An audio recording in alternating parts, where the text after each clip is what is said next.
Now let's bring in my panel. Danielle Moodie is host of WokeAF Daily podcast, and Noah Rothman is the associate editor of Commentary Magazine and an MSNBC contributor.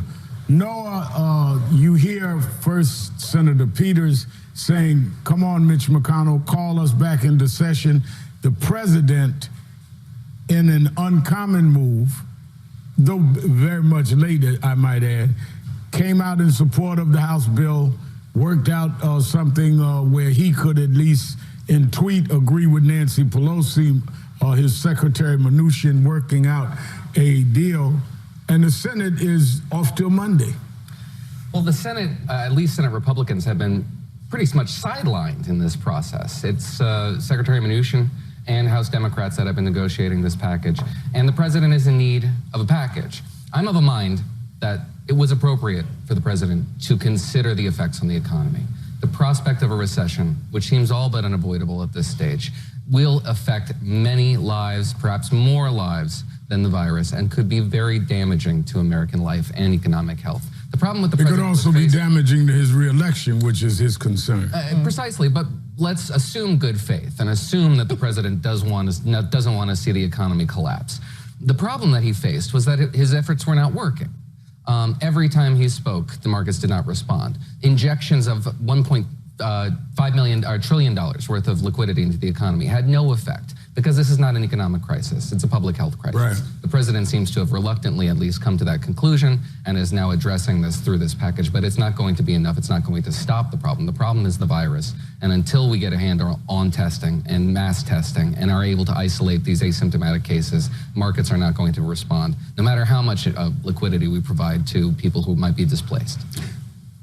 Danielle, the additional problem is there seemed to be no real plan in place, no matter how long the White House stalled and dealt with other kinds of considerations, be they, as Noah said, that the economic reaction, which could also damage people.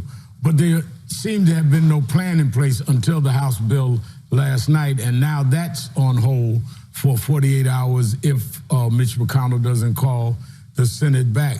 Is the lack of a plan and the denial by the president early in this that there was no danger, has that added to the anxiety and almost panic, if not actual panic, that many Americans are having during this time?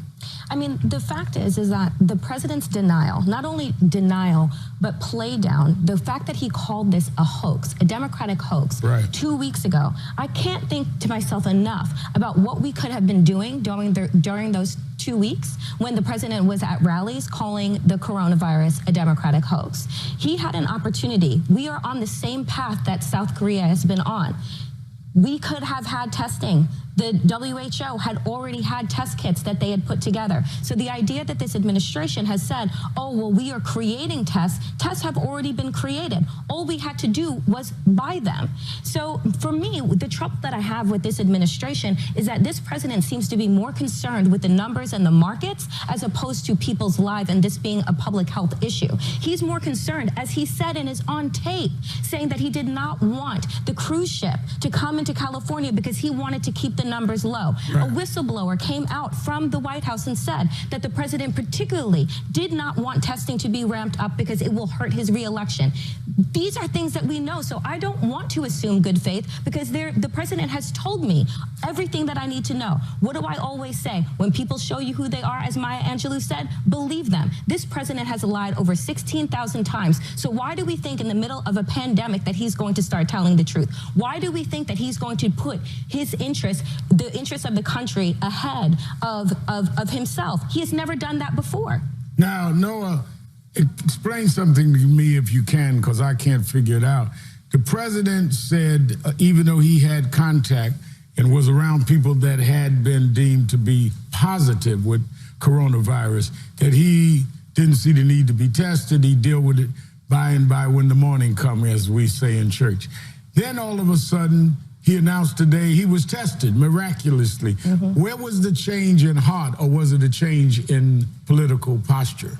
or has it even happened? We don't frankly know. I thought you were a good faith man. Well, my good faith only goes so far. I agree with it. The president's physician came out with a letter, I believe, that night saying that the president didn't need a test. And part of the problem with this administration, the president, not the administration, is that the power of example is absent. He is providing a series of guidances that we should follow. Avoid physical contact, avoid mass gatherings, close mass gatherings. And the president has declined to do that. Now, in today's press conference, he said, you know, the handshaking thing is a force of habit. And I think we can all understand that.